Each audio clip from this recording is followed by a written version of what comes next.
जरूर देखना। तो प्रभु श्री राम जी के पिता का नाम था दशरथ, दशरथ के पिता का नाम था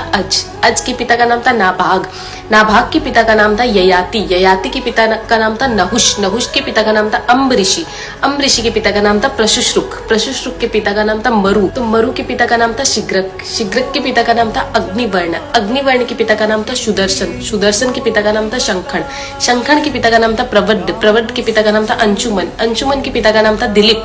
दिलीप के पिता का नाम था भागीरथ, ये वही भागीरथ है जो गंगा को पृथ्वी पर लेके आए थे, जिसको भागीरथी के नाम से भी जाना जाता है। राजा भागीरथ के पिता का नाम था कुकुस्थ, कुकुस्थ के पिता का नाम था रघु, ये रघु वही राजा है जिनके नाम पर ये रघुकुल पड़ा, क्योंकि ये बहुत ही पराक्रमी और तेजस्वी राजा थे। आज भी कहा जाता है कि रघुकुल रीत सदा चली आई, प्राण जाए पर वचन न जाए। तो राजा रघु के पिता का नाम था राजा असमंज, राजा असमंज के पिता का नाम था राजा सगर, राजा सगर के पिता का नाम था राजा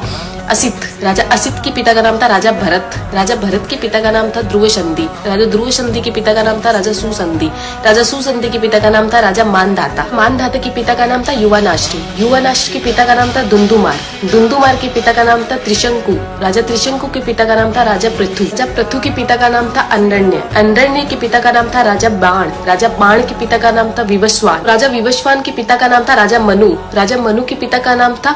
इक्ष्वाकु, इक्ष्वाकु के पिता का नाम था राजा कुक्षी, राजा कुक्षी के पिता का नाम था राजा विकुक्षी, राजा विकुक्षी के पिता का नाम था राजा कश्यप, राजा कश्यप के पिता का नाम था राजा मरीचि, राजा मरीचि के पिता का नाम था ब्रह्मा जी। तो इस हिसाब से हमारे प्रभु श्री राम जी ब्रह्मा जी की 39वीं पीढ़ी है, 39th। तो ज्यादा से ज्यादा ये वीडियो शेयर कीजिए, क्योंकि आने वाला इतिहास ये नहीं बोलना चाहिए कि सनातनियों को मुगलों का इतिहास तो पता था और खुद का इतिहास नहीं पता था। तो ज्यादा से ज्यादा इस वीडियो को शेयर कीजिए। जय श्री राम।